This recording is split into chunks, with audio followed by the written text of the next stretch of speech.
Do you want more success, more growth, more results? Then it's time for the Boundless Success Accelerator from the Modern Observer Group. This isn't your average coaching program. It's where top performers come to dominate.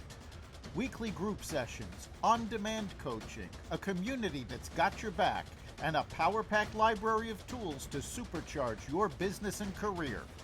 No more excuses, no more waiting.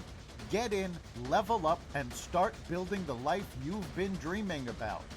Visit us at modernobserver.com/boundlesssuccess to join today. Let's get you to the next level.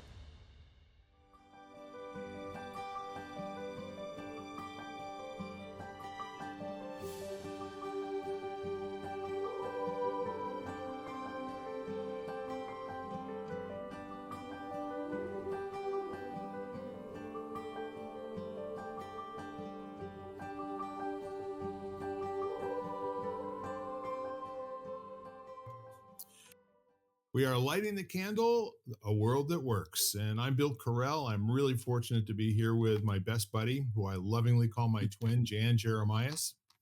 If you ever get to see a picture of the two of us standing together, I'm 6'4". I think dripping wet, you're like 5'1", it seems, maybe 5'2" on a good day. I've got a big old long beard, and she's good looking, and I'm really not. So in addition to Jan Jeremias, my buddyette, I've got another good friend, Jason Wendroff-Rawnicki, who we have gotten to be good friends with. Jan's known him for a long time, but I've gotten to be good friends with Jason over the last year. And welcome, Jason. Thank you so much for having me, Bill. It's really a pleasure to be here. I'm really excited. I have no idea what we're going to talk about today, and I love that. So yeah. So here's what's coming to my mind right now. We've spent 12 months, and a lot of that time was dealing with expressing in words feelings that we've had for a while. I think some folks have written before. I certainly hadn't written, 2,000 word chapter. I've written some other things, a lot of technical stuff, but I would say there was a lot of darkness, just in terms of a heaviness, if you will, listening to people's stories with, how they shared what they went through.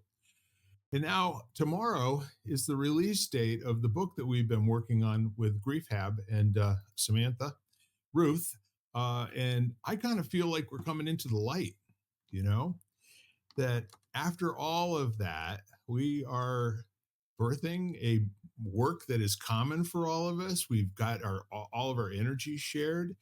And to me, it really does seem like, coming up for air after being underwater for a while, I don't know. yeah, How is it for you folks? for me, it's a little different. I mean, one of the reasons why I decided to take my whole business and shift it into the grief space Yep. was because there wasn't enough light in that space. There was a lot of darkness. There's a lot of um, connectivity, but a connectivity around the pain of grief, not about the lessons to be learned from grief. Right. And so I really wanted to be that a spokesperson for bringing in the light, even in the early stages of grief, because you're right, Bill, it can get heavy. And if we latch on to the wrong people, we can stay in that negative, dark space for a really long time, some years, if not decades. And it doesn't have to be, but I know a lot of grieving people who don't want to leave that place because they found their community, but they're commiserating over the pain rather than the lessons that they can learn from it. Yeah. And maybe a little less than sharing, if you will, more like trauma sharing in many instances.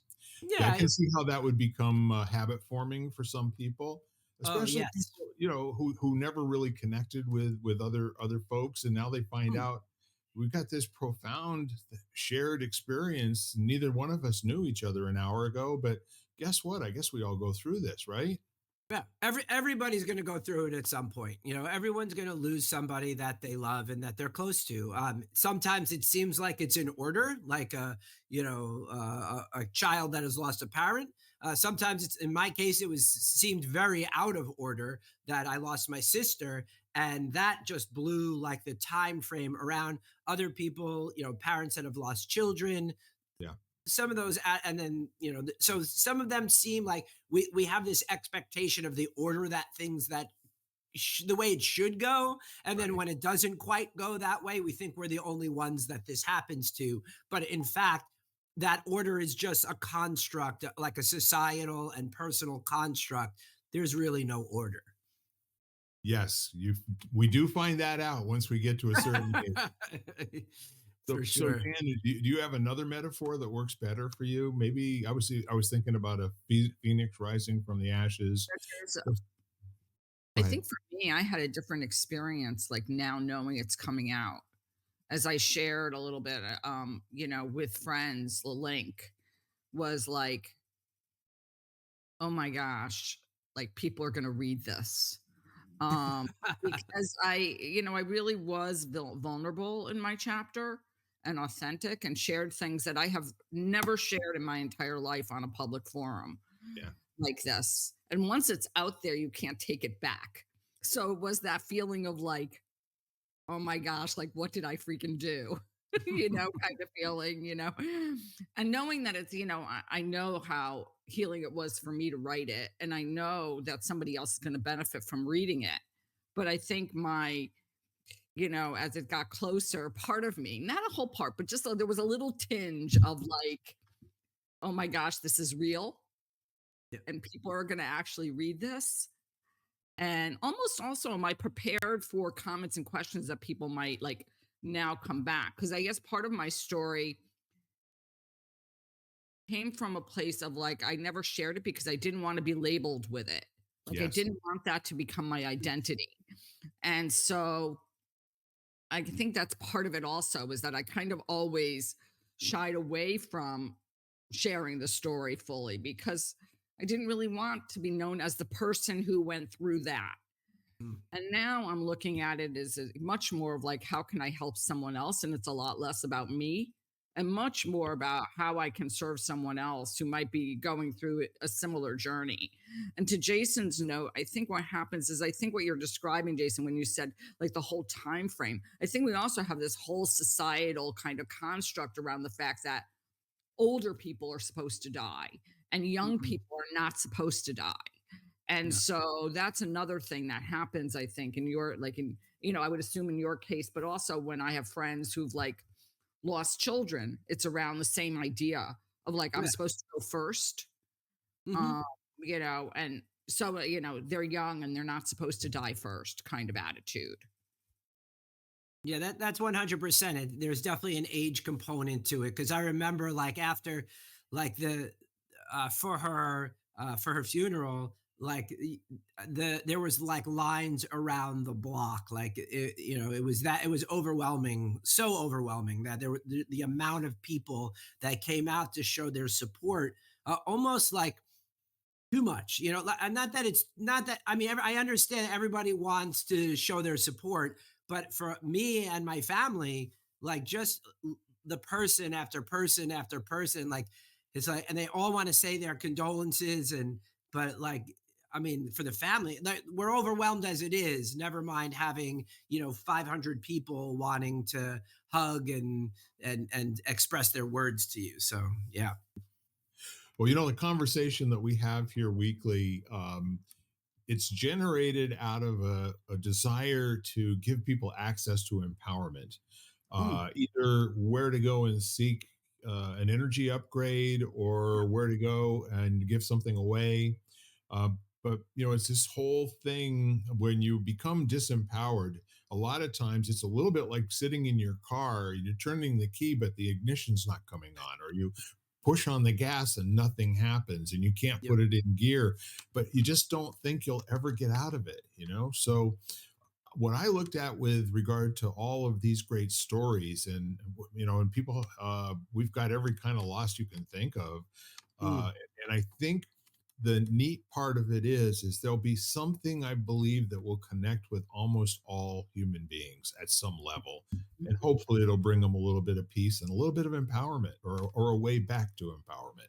Yeah, 100%. Because what we believe is really what we invite into our lives. And if we believe that we're never going to get out of this like negative spiral, we won't. But if we believe that there's a possibility or even just hope of change, then we can create that change. And I think that's what you guys are doing here is you're giving people that even if it's just a seed of hope that something could be different. I mean, they could still be in that negative space, but you're like sort of future pacing their belief system within knowing that there's even a possibility of change that if someone else got out of this situation, if someone else grew from this, if someone else really just thrived after their loss, then maybe they can too. Because why not me? Why not you? Why not anybody here like that's listening to this podcast?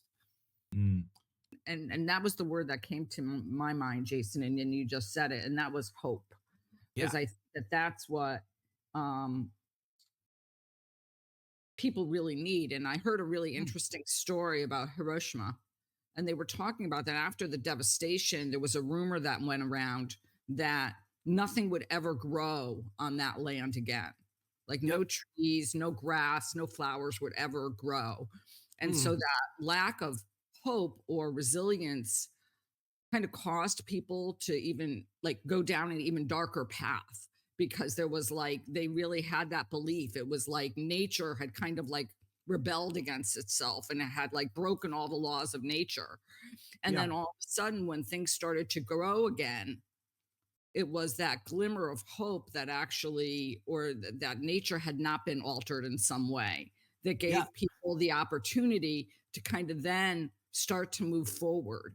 But it Yep. was all, it was like that whole path of going down that negative path and not Mhm. even thinking that you can get out of it. Like I'm And always going to be in this place. And when you're saying that, I'm thinking a few months ago, I took a trip to the 9/11 Memorial Museum, and there's a tree there that's actually quite getting quite big now. And there's like it's all fenced and there's signs and stuff around it. But the significance of that tree is that in the rubble of 9/11, in the rubble of the Twin Towers, they did find just a little, like one little stalk of green from this, and there was one tree that a branch survived the whole devastation. And so what they did was that they pulled out, like the firefighters and the servicemen, they pulled out this little tree and then they nursed it back to life. And now what they do is they take a cutting of that tree and they send it all over the world as a symbol that yeah. no matter what your struggle, no matter what your challenge, no matter how big the devastation is, there's growth is still possible. And so when you were saying that, like that, the image of that tree just kind of resonates in my mind because all it takes is one branch just to know that that there's still that hope and still that possibility. The word possibility is very strong, simply because a possibility can be anything that you choose to make it want. And Mm. sometimes you have to be in that conversation for possibility in order for it to occur. Otherwise, it's just one little green thing. Who really cares? Get rid of it. But now you've got, who knows, hundreds, maybe thousands of pieces of this tree that have been shipped all over the world. And I think that's an interesting thing for us to point to here, that I don't know, we're just under 200 episodes, 180 something. Um, and we have come at empowerment so many different ways. Today we're focusing on grief and loss. We have done that from time to time, but the show's more about what happens when you're off your game and you Mm. don't want, Yeah. what's your road back look like? And Jason, if you don't mind, I'd like to ask you a couple questions about, that feeling of being overwhelmed with the loss of your sister, just the family. And then you Yep. have to go through the ritual, Yeah. the ritual of people showing up, pouring their hearts out to you in some cases, just giving you a quiet hug, and others smiling and saying, this is going to pass, but it sucks right now, or something, that's just real. But I think that the thing that I'm interested in is, when did you notice and start to feel like there was some green coming back into your life? Like there was a sprig of possibility there that really could make a difference. Well, after my sister passed, I had this real this epiphany sort of thing because I realized that if I was living, continuing to live the lifestyle, because I was very overweight, I was very unhealthy, I ate a Yeah. lot of processed foods. I kind of used to joke around, but not quite joke around, that like pizza and beer were the staples of my diet probably back then. Um, didn't really care about that kind of stuff. And I realized very quickly that if I had continued down that road, then I would be headed for an early grave too. And Yeah. so I realized that I needed to quickly shift a lot of my lifestyle around because I wanted to give myself the best chance of living a healthy lifestyle and thinking of my own, not just my own lifespan, but my own health span. Right. And for me, I think it happened a little bit more quickly than for some of my other colleagues because I'm just like, I have to make changes now. Like if if I don't, then I'm gonna let Laura, my sister's car accident, not just kill her, but kill me too. And I had this really, I maybe within the first, I want to say 6 months. I don't remember because the first year, like I don't remember everything that happened that first year. It's kind of like in little blocks and little vignettes because I couldn't put the timeline together. I just know that certain things happen, and so with this epiphany, it was just like I will not let her car accident kill me as well. So I need to do whatever I need to do to figure out how to live with my grief and not just fight against it, for the Yeah. rest of my life. Yeah. And when did it really occur to you what to do other than to start taking care of your body? So it was a gradual process. It didn't happen all at once. And I think that's where a lot of people get into a little bit of trouble is they try to tackle too much Yeah. and they get too overwhelmed. And so I just focused on one little thing at a time. So even in my own physical health, it was just like it wasn't like, "Oh, I'm going to clean my house and throw out all the garbage and have all kinds of apples and stuff." No, the first step was that I had kind of a wonky experience with red meat. So I slowly like cut some of the red meat out, which then led to chicken and then fish eventually. And I mostly became vegetarian. And it just so happens that now I'm starting to put more animal protein back into my diet because research is showing that we need more Yeah. protein. And as a vegetarian, it's really hard to get the protein without getting the calories with it. So it was and then from even my diet, it went from changing over like my laundry detergents and my soaps and all that kind of stuff. And so it was a gradual process, but taking one step at a time, finding one behavior or one small change that you can make. I think is the only way to do it sustainably because especially when you're going through loss, everything seems to get overwhelming. And when you start to get overwhelmed, you don't take action on anything. Yeah. I love that. And the whole nature of my consulting platform is 5%. Yeah, yeah, yep, yep, You know, yep, I go into a business and I bring, all the folks together and we look for opportunities. yep. And in each area, we don't have to transform the whole business and teach people how to do things completely different. Let's pick the Right, things that we want to transform the most first, and let's work on a plan for getting them to 5% better than they are now. right. But And the but it's interesting part of that, yeah, I was just going to say it. The interesting part of that is you get momentum. Okay. mhm, Once you have a win, then you have another win. You have a setback or two, but you still have this, this possibility, and you're speaking with each other. What didn't we do? What can we learn from that? And right. so it's kind of the same thing with our own human behaviors, Yes. and how we regard what our future is going to look like. Well, and the same thing is it's not just 5%, right? It's 5% with consistency. It's Yes. 5% On because top we of. Yeah, on top of it. So that's what builds that momentum, right? And we can do the same thing with our loss and grief, right? How, like, what's the one thing that I need to do differently today? Or what's the, one tiny 5% shift or 2% shift that I can make right now from where I am? Yeah. Jan, what have you learned? Um, I think that the biggest thing for me was to let go of judging myself so harshly. I tend to hold myself to a really high standard of, let's say, perfectionism.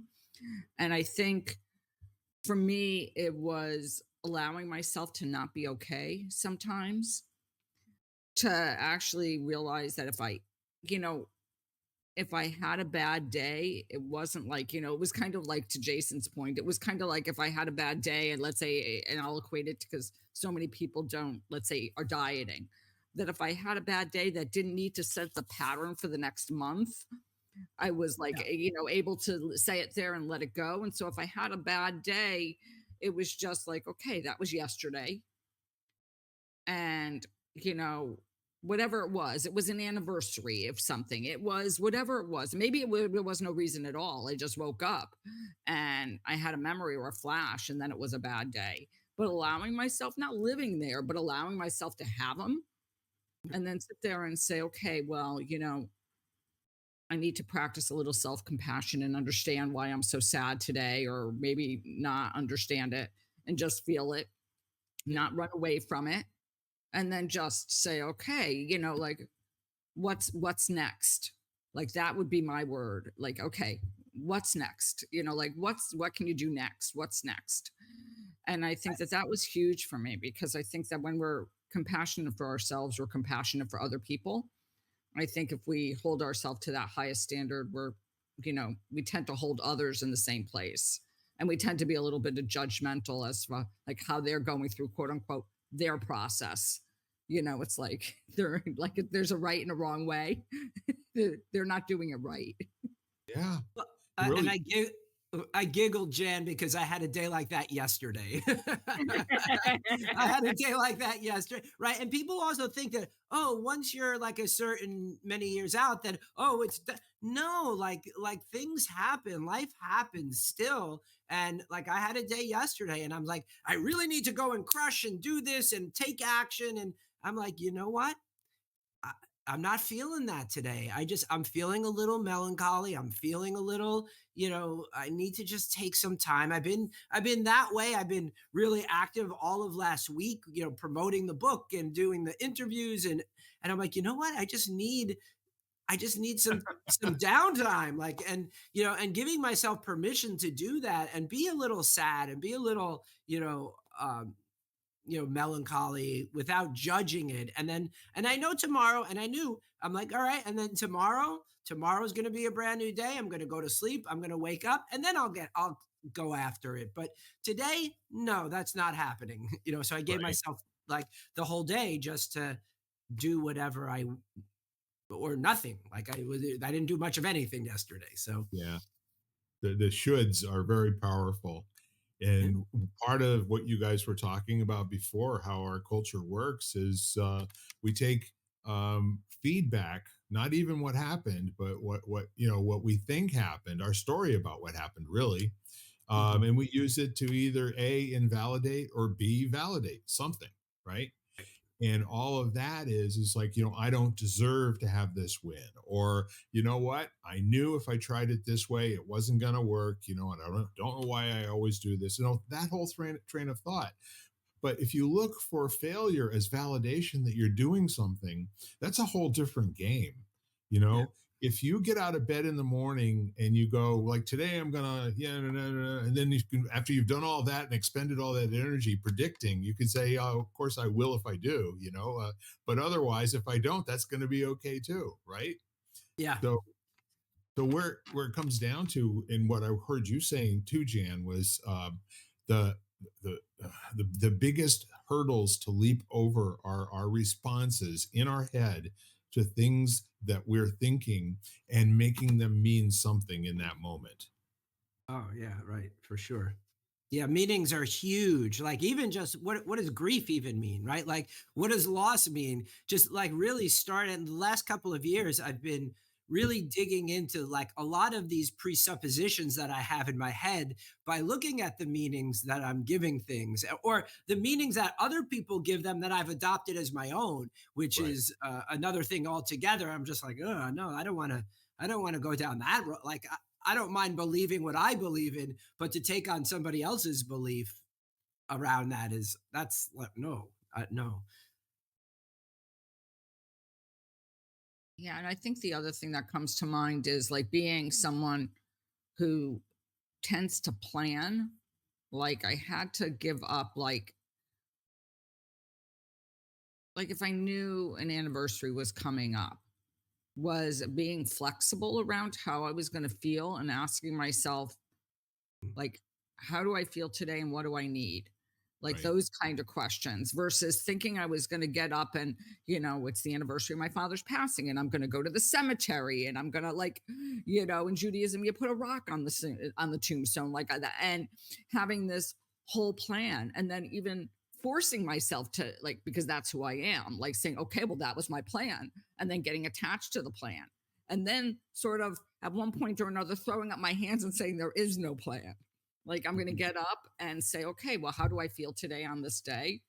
And maybe I feel nothing like doing what I thought I was going to do that day, around something like that. And kind of giving up that idea of I needed a plan and asking myself those questions like, how do I feel today? And maybe I feel like, celebrating that day because I had, whatever it is, but not being so I want to say, so rigid about the whole thing that it was supposed to look a particular way, or because I think then it comes into what you talked about just now, Jason, is that whole idea of how people label things like what will people Mhm. think? And, if I, and that kind of thing. And I didn't want, like, for me, I didn't want it to be around that at all. I wanted it to be around how I felt and not what other people were going to, how other people were going to view it. And one thing you said, I think, which is really important, is to be able to identify like when those yearly things are coming up. Like, the holidays are, we just celebrated Thanksgiving and, like understanding that these are not, these could be challenging times because it's everyone's saying, oh, be with family and be with friends and love and joy. And some people aren't actually feeling those things. They're missing I'm missing my sister, or they're missing their parents or their child, or these kinds of things, and not everybody can force themselves to be happy or even present themselves as such. So it's yeah, it's definitely, I also think of that expression, man plans and God laughs, right? Like we kind of have to take on that on ourselves. We need to create, I think it's important to create a plan, but then kind of laughing at yourself and letting go of the plan when it doesn't serve you. Yeah. Mm. Plus the other part of having a lifetime of experience with those loved ones, you're never quite sure what group of loved ones you're walking into, you know? Yeah. Are they going to be receptive, or is it going to fall to me, to pull other people out of the dink, or what are we doing here, Yeah. And all of that is just taking you away from just being present in the moment and enjoying it for whatever it becomes. Like, no, Right. there's no plan. What do we want to do? Yeah. Right. Right. What would make me feel something right now? Like what, and always coming back to that present moment, because that's where we really live in the here and now, and that's where all of our choices and decisions are made, which directs us where what our future is going to look like too. Right now is the only time we can do anything. Correct. There Well, is and no that other time but now. I mean, we have this construct of the future, but that's so we can make plans to do things now. Yep. Yeah. And Well, and kind of going back to even your question about like sort of some of the other things other than the physical stuff that I do, right?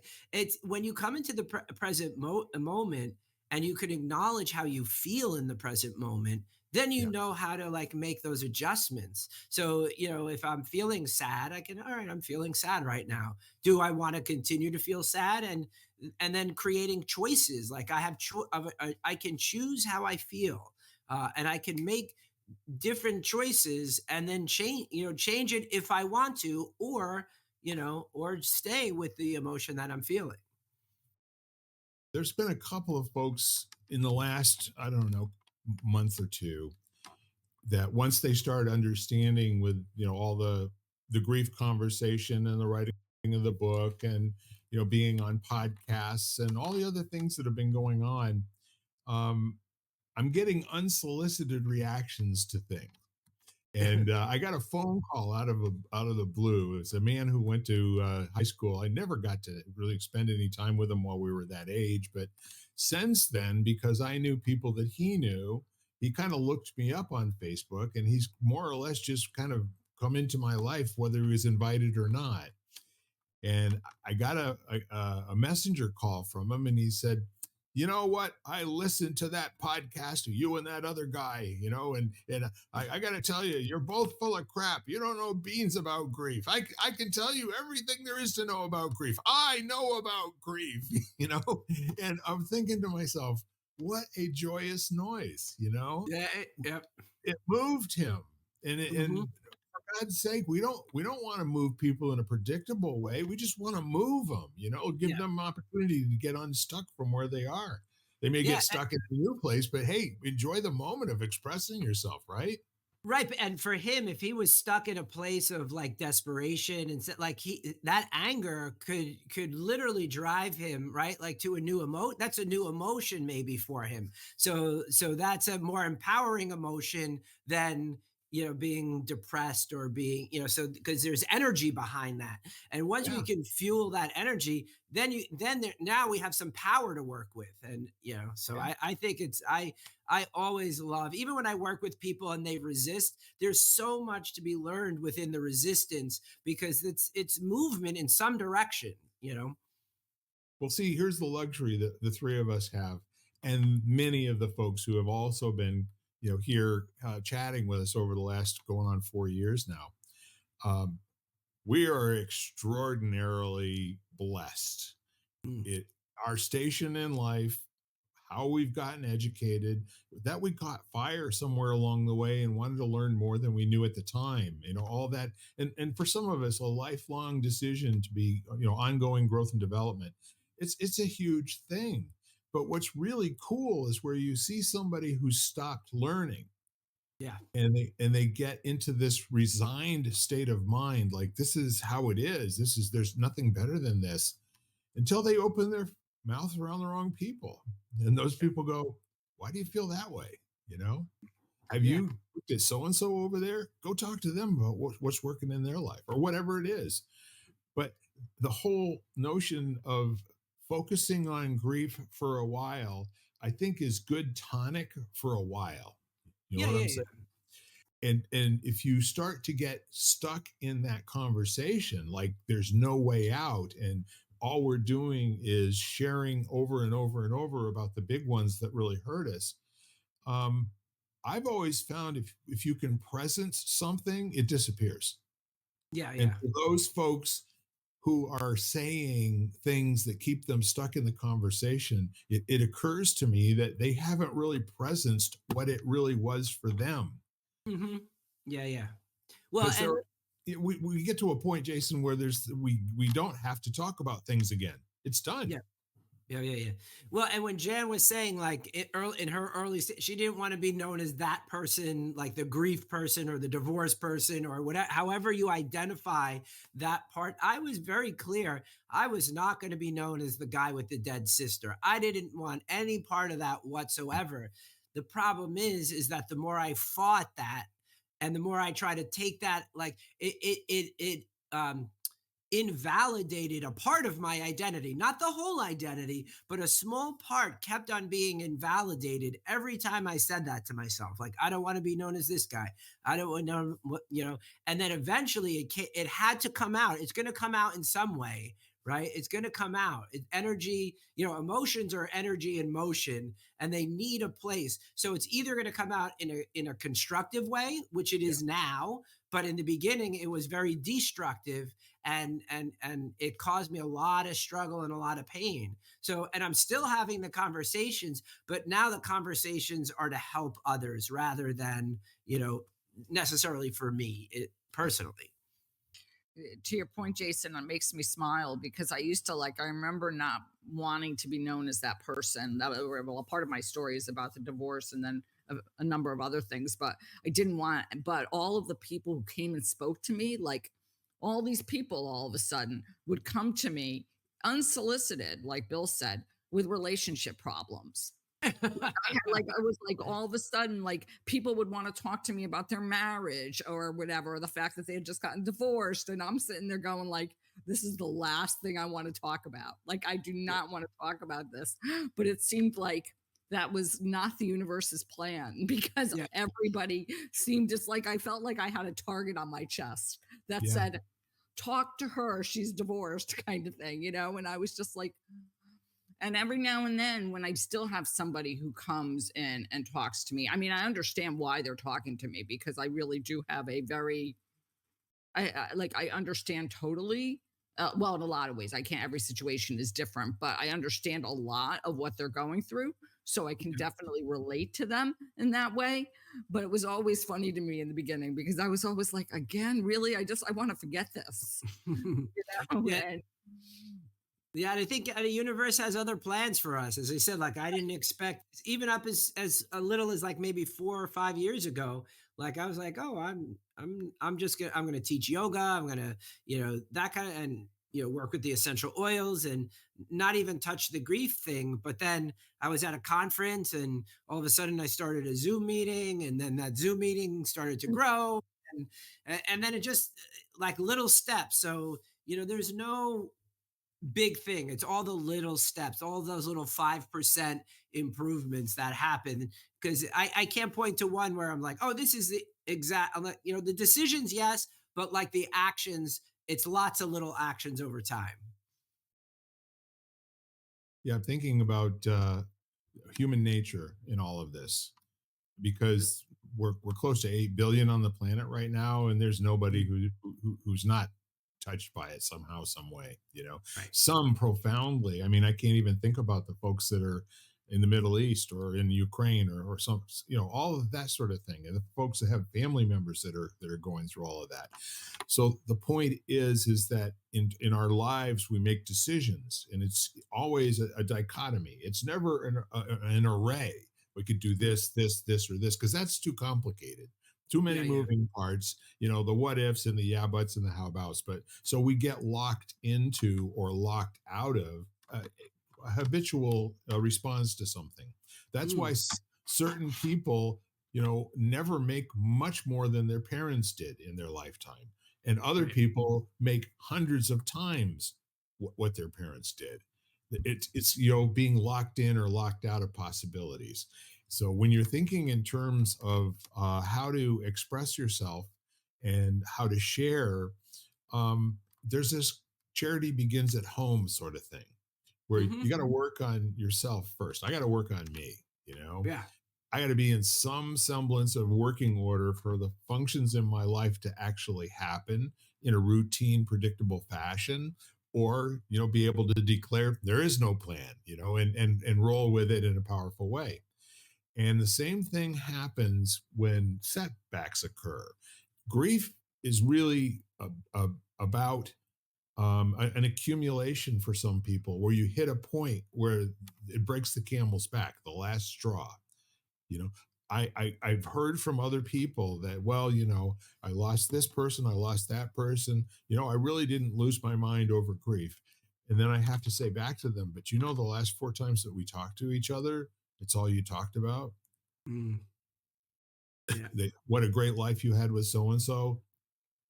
And I Yeah. said, And what oh, if you're just not acknowledging, or there's something inside of you that makes that wrong for you to talk about it, and you're like stealing the moment, you know what I mean, like doing something that is not good for you, but by saying it over and over again, it's not resolved. So if yeah. it's not resolved, what's there for you to do? What would be the next thing you would want to do? Yeah, and I think too, especially in the early stages of loss, we spend more time focusing on the way the person died rather than the way they lived. And so I try, Right. like in my groups, we have many conversations about memories and telling about their sibling, because that's the population sort of that is in this peer support group that I run. But like telling the stories of their sibling, because we have to remember how they lived, not just the way they died, and their life has meaning. And then we can also transform their death into a meaning as well. Like, so all the work that I do is in honor of my sister, and when I'm doing things like this, I feel like closer to her because I get a chance to talk about her and mention her name, and tell some stories about her and how she's affected me. And I think it's that, and her death has even affected other people's lives that never had the opportunity to know her because of the lessons that I've learned from her passing. Well, especially with the foundation work that your family does. I mean, you can't even put a count on how many times that candle has lit other candles around the Right. Yeah. world now. Right. Right. But Yeah. see, No, that's the exactly. important part of what we're doing. Yeah. In my opinion, it's like the guy who plants a tree knowing that he'll never be able to sit under it and experience the shade. Yeah. Yes. No, it's beautiful. Right. That's a beautiful analogy of, kind of how we need to have that effect on people's lives and light other people's candles rather than snuff them out. Yeah, and it kind of for me anyway, I can say it kind of takes away the need to be able to see a cause and effect relationship between what I do, you know? Oh, So if I were looking for that validation, like it's working or it isn't working, a phone call from somebody telling me that you and that Jason guy don't know your ass from a hole in the ground, about grief and death. I can tell you all about that. That might have been a little upsetting to somebody else, but with me, it was like, yeah, baby, I haven't heard you, get up on your hind legs like that about anything, and that's cool. Now yeah. what to do with that energy? Yeah. Where do Oh, we that's a fire hose, man. Let's see if we can point it in a good direction for you. right, because we'd rather build something up than burn something down with it, right? Amen. Right, and so that and that's what like really spurs me are those little emails. Like when I started writing email updates, I would get little emails back saying, I resonate with that. I felt so alone, and just someone languaging what I'm going through, or just knowing that someone else in this world is going through the same thing I'm going through. I Yeah. mean, that's enough to keep me going, even if it was just one person. But I get regular emails back from people when I hit on a topic that is, and I just talk about myself, just like you were saying, Bill, right? We can only focus on ourselves. Yep. So I just focus on what I'm going through and share that with others, and it becomes universal.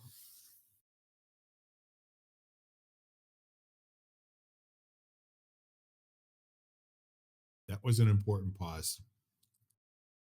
They all are. If you think about it for a moment, um, how we met each other, Jan, you and I, within certainly the last 2.5 years. And now you, Jason, as long as you've known Jan, and Mhm. now the three of us to be sitting here having this conversation and other things that we're doing with each other, it's kind of cool. Oh, it's amazing. Yep. Whatever conversation brought us together. And it's also powerful that we've got a lot of, I mean, like you, we're a drop in the bucket, with all of the really great people that I've met so far, Mhm. how good they are at expressing what you do after you've acknowledged that it's grief that's really upsetting your life. Yeah. We got a lot of trained folks out there that are, I'm saying, there's no way that it cannot make a difference. Well, and I kind of believe that we all have a very specific challenge that we need to overcome. I think we've come to get a little woo woo. We've come into this world with like a contract that this is the thing that I need to figure out. And then whether it's, for us, it's grief or loss. For other people, it's addiction. So like everybody has their own core lesson that they need to learn. And then it's like, how do we take those challenges and learn those lessons from them as quickly as we can, so then we can then help other people to do the same thing. We need to be the change that we want to see. Because I couldn't keep complaining that there was no support for bereaved siblings, but yet I wasn't doing anything about that. So like when I realized, I was like, oh, I can't keep complaining that there's no peer support Yep. unless I get involved and be the peer support that I wish I had 26 years ago. Well, that's one of the cool things that I see in both you and Jan, your commitment to other people's health, if even outside of any other conversation that we're going to have, both from the essential oils perspective, yoga. Both of you are very accomplished. You're quite good at leading groups, um, and then all of your scientific experience as well. Both of you are well trained people in sciences, right? You're in the psychology end, Jason, Yes, and you're yes. more applied science, as I understand it, Jan.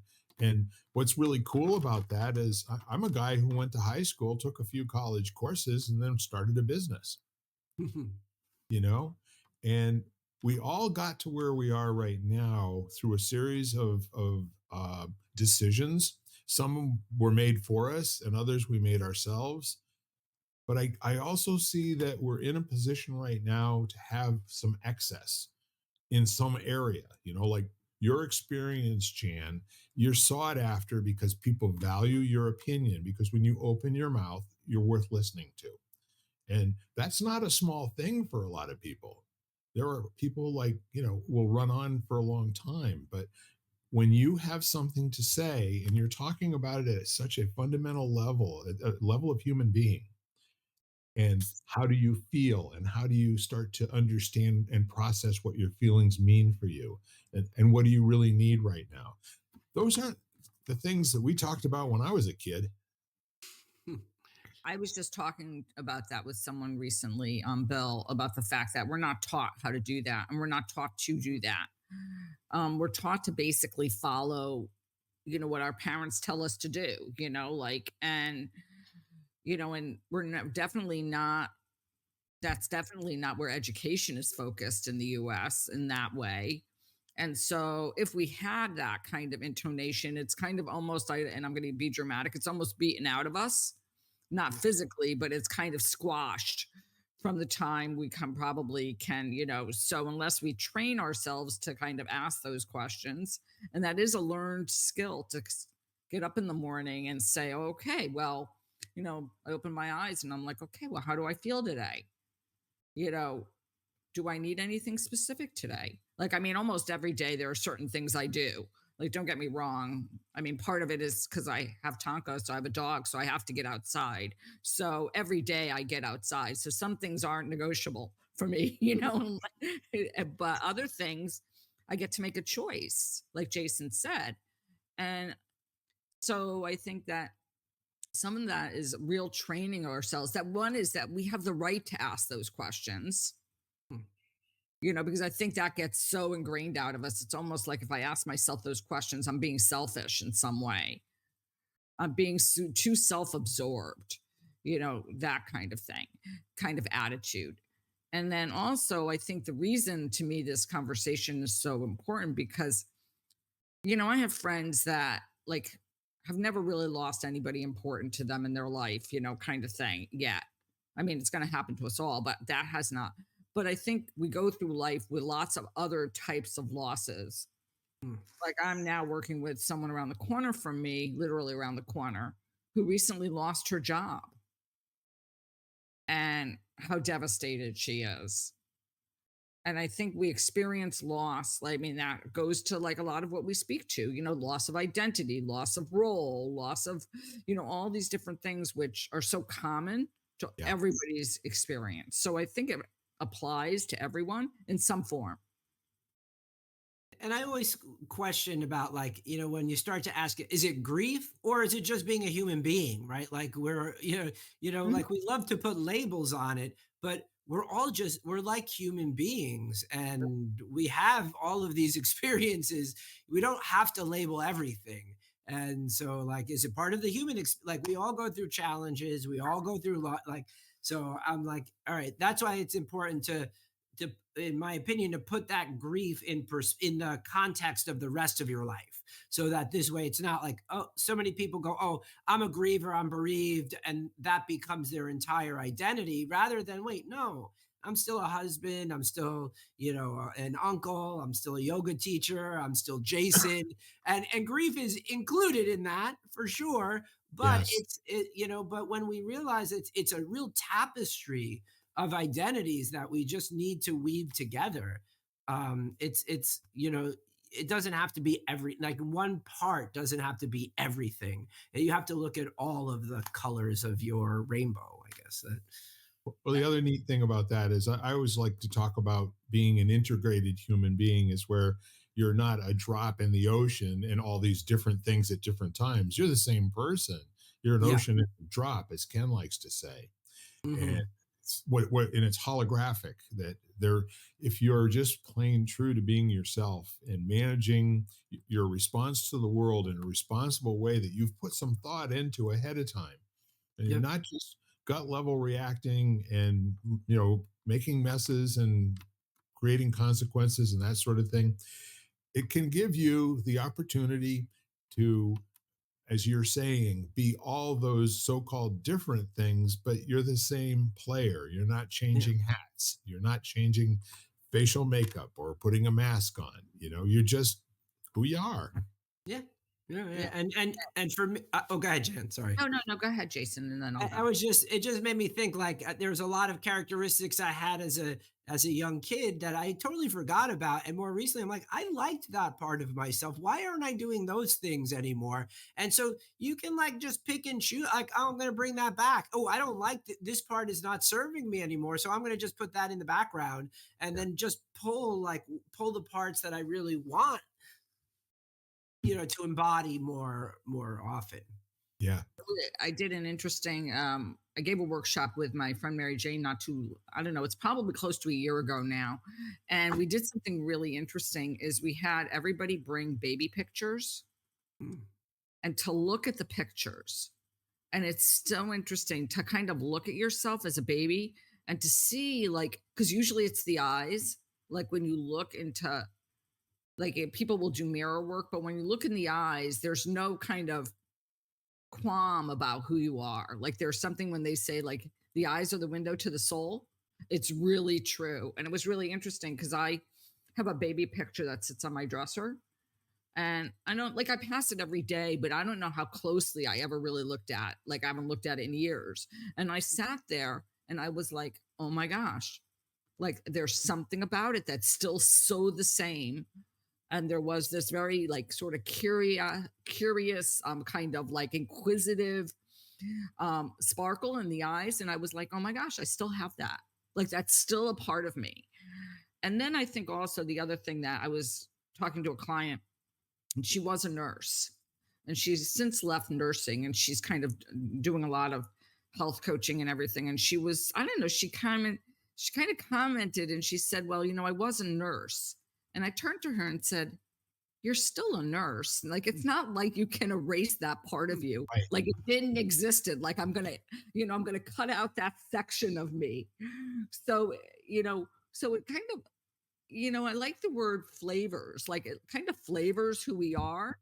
Mm. Like, it's like the seasoning that you put in. Like, you know what I mean? It kind of seasons who you are. Maybe it does. Maybe you're not practicing the same way as you used to, because you're not, working in a hospital on a clinical floor or whatever. She was a Yeah. cardiac nurse. But she still has everything she learned, which she carries forward with her, all the schooling, all the technical stuff, she still carries with her. So I was like, you're still a nurse, and so it kind of was like all of a sudden she said, and so now she actually uses that because she had kind of left it out of when she would talk to people. Yeah. And I was like, why leave it out? I mean, and so it was just interesting as we're talking to kind of think that we almost kind of separate out these things. It's kind of like, we think we can leave out one part of our identity, but Well, really we're all of it. that's the most nonsensical way for us to refer to ourselves or be referred to by other people. Um, being what we get paid for, Yeah. it's nonsense, folks. Who you are this is one of the things that you do that's a value of somebody else at this time, and they're giving you money to do that on a regular basis. That has nothing to do with who you are. And I've watched some really amazing people with some. We talked about this on the show a couple of weeks ago. I've got a friend who was a highly paid performer, post vaudeville kind of a slapstick act, where he and his partner, he is like 5'4", very athletic French guy, and his partner was 6'5", 6'6", so they could do flips and all these aerial things while he's Me, Bill. he never does. Yeah, exactly. Kind of like friends like us. Yeah. Well done. So they never do get to playing the instrument, but it's a half-hour long act, and they were in demand everywhere in the world. Well, this guy made millions of dollars back in the 1960s and early 70s. He came to the United States with his wife, who was from the United States, raised his kids here, and he worked at manual labor jobs all of his career after he turned about 40 years old. He's 80, 81 now. He banked all the money that he made, in show business. And he and his wife lived beneath their means, with both of them having these above average, but not, world beating jobs. And it turns out that they've paid cash for everything they've ever bought for the last 40, 50 years. Not out of the money that he made from show business, but the money they made since. So he came from post-World War II Paris that had been occupied by the Germans. And so his way of coming out of that life was to be extraordinary and exceptional. But when he showed up for his job, who he was a maintenance guy. Who he was a guy who built computers. Who he was, no, you don't know who he was. This guy knew Bob Hope. He knew, all the big names, all around the world. He worked Vegas shows. He worked Nice. He worked, you name it. It's an extraordinary thing that these people now have to live inside of whatever they're getting paid for. That's your description? I don't think so, Tim. I think we can do better than that. What if we looked at everybody like what their possibility was? Well, and when you're talking about that, Bill, it just makes me think of worthiness, right? Like, we are all worthy for being who we are, and there's no like dollar value or action driven thing. I know, like for me, I'm working on even just building up my own self worth, kind of on a regular basis, because I don't need to be anybody else but me. Right. And that's totally, that's totally fine. And whether I'm making more money one month or less money the next month, or like, it has that has no effect on my worthiness, like as a human being. I think we always have to, like, everybody is worthy of anything. Right. And to your point, I think that what it reminded me of, because lately I've been doing a lot of sort of self-reflection on my view of what I quote unquote perceive as being successful. Right. And to your point, being, my idea of success has greatly changed over the last, like, I want to say 20, 30 years. Like, it's like where I measured success based on how many degrees I had and how much money I made. And, I wanted to be quote unquote successful. And then all of a sudden now, to me, if I get up and I help one person, I've been successful. Like, like, did I change someone's life? Yes, I'm successful. Like, and looking at it much more about how, like, having to reframe that and kind of remind myself of that, when I happen to revert kind of down that path again of kind of like, looking at my bank account and for example, and having that determine how successful I am, or something else. But I think that, to your point of being worthy, that was the other way I had to, like, really reframe my way of thinking of, like, what do I decide? Like I decide what successful is for me. Yep. Yep. And right. And we have to, going back to that idea of creating those meanings, right? Like the words have meaning, and we have to decide what they're going to mean for us, whether That's it's right. worthiness or success or whatever. We have to create those meanings. And if the meaning isn't what we want, then we can change the meaning. We can reframe the meaning that we give it. And then that changes our relationship to it. Exactly. Yeah. In terms of changing it, if it's more, bigger, better, or less, or something of that nature, it's going to still have the aftertaste. But if you can transform it into something completely new, having been completely present with whatever it was, you now are standing on a fresh fallen snow that you can make angels in, or you can do downhill skiing, or maybe make a snowman, or do any darn thing you want to, And I guess that's really, what's important to me in the world is to show people there's never either this or that. I mean, I help them upgrade to a stack of, Richard Simmons Deal a Meal cards in their life. And then there's an exercise that we do where, there just isn't a card available for it. And I say, well, why don't you cut the top off of that card and attach it to the bottom of this card? Now you got what you need, right? Oh, we can do that? Isn't the rules you got to use no, man, just not more cards. It's like do anything, get her done, 100. That's awesome. Yeah. Well, you know what, folks? We have done it again. Yeah. Another hour of always a pleasure to talk to you, Bill and Jan. Yeah. I always love it. Same here. Any thoughts, Jason, you'd like to leave with our listeners? Yeah, I mean, let go of the rules. There are no rules for anything, right? Like you create your rules, and just, if you don't like the rules that are set forward, make new ones. And, if you don't like the way you're moving forward, then change it, change your story, change your rules, I'm always a fan of doing it and then apologizing later, but that's what works for me, for sure. Yes. You gotta trust yourself. And if you're feeling stuck, it's probably because you got a rule you made you forgot about. Right. Jan, how about you? Any final thoughts for today? No, I mean, I love that. I love that. Just remember that you create the rules. And you just, what kind of game do you want to play? Yeah, it can certainly be bigger. It can be better. It can be completely new and transformed.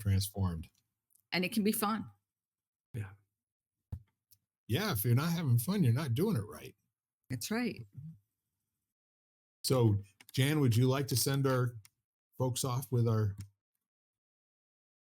Sure. Oh, so everybody out there, we always kind of end with this same message. And especially, I think, during this time of year, during the holiday season, where people can be going through a hard time, just make sure that you call someone, let them know how much you appreciate them, that they matter in your life, that if they need you, you're there for them. And that would be what I would send everybody off with. Terrific. I love you all. I always will. And you don't get a vote on it. Okay. Just get it. So in the meantime, we are lighting the candle, a world that works. And I appreciate the time today with both you, Jan, and you, Jason. Bye for now. Bye-bye. Bye. You've been listening to Lighting the Candle, a world that works, part of the Xvadio podcast network. You can catch every episode of Lighting the Candle, as well as the rest of the network, at xvadio.com, the Apple Podcasts app, YouTube, Spotify, iHeartRadio, Audible, Amazon Music, and wherever you find podcasts.